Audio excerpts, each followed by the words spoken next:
Class 6 اسلامیات chapter number 4 طہارت و پاکیزگی۔ طہارت کا اصل معنی جو ہے یعنی پاکی، صفائی اور ستھرائی کے ہیں۔ طہارت سے مراد یہ ہے کہ انسان اپنے سارے معاشرے کی صفائی کا خیال رکھے۔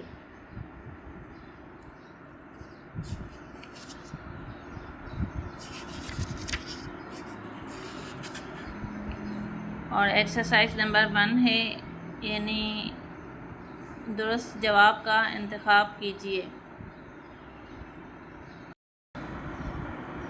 اسلامی تعلیمات میں کھانے سے پہلے حکم، یعنی اسلامی تعلیمات میں کھانے سے پہلے کس چیز کا حکم دیا گیا ہے؟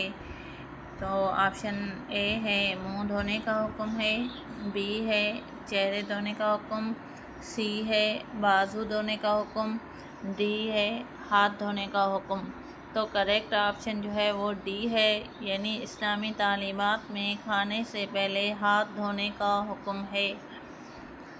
دوسرا سوال ہے کہ پاکی اور صفائی کا ایک اور طریقہ ہے، یعنی پاکی اور صفائی کا ایک اور طریقہ کیا ہے؟ تو آپشن اے وضو کرنا، آپشن بی باتیں کرنا، آپشن سی کیلولا کرنا، آپشن ڈی جو ہے سیر کرنا۔ تو کریکٹ آپشن جو ہے وہ یعنی اے ہے، پاکی اور صفائی کا ایک طریقہ وضو کرنا بھی ہے۔ تیسرا سوال ہے کہ صاف ستھرا رہنے والا انسان بچ جاتا ہے، یعنی کس چیز سے بچ جاتا ہے؟ تو آپشن اے یعنی نظر بد سے بچ جاتا ہے، آپشن بی بیماری سے، آپشن سی مالی نقصان سے، آپشن ڈی جو ہے موت سے۔ تو کریکٹ آپشن جو ہے یعنی وہ بی ہے کہ صاف ستھرا رہنے والا انسان بیماری سے بچ جاتا ہے۔ چوتھا سوال ہے کہ اپنے جسم، لباس اور رہنے کی جگہ کو ہر طرح کی ناپاکی سے پاک کرنا کہلاتا ہے، یعنی کیا کہلاتا ہے؟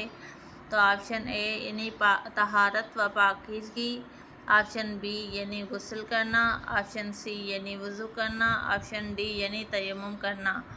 تو کریکٹ آپشن جو ہے یعنی اے ہے کہ اپنے جسم، لباس اور رہنے کی جگہ کو ہر طرح کی ناپاکی سے پاک کرنا طہارت و پاکیزگی کہلاتا ہے۔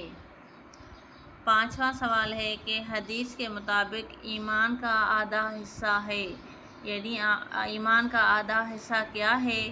تو آپشن اے یعنی الف، آپشن اے یعنی جوانی، آپشن بی یعنی تجارت، آپشن سی یعنی خوبصورتی، آپشن ڈی یعنی صفائی۔ یعنی حدیث کے مطابق ایمان کا آدھا حصہ جو ہے یعنی صفائی ہے۔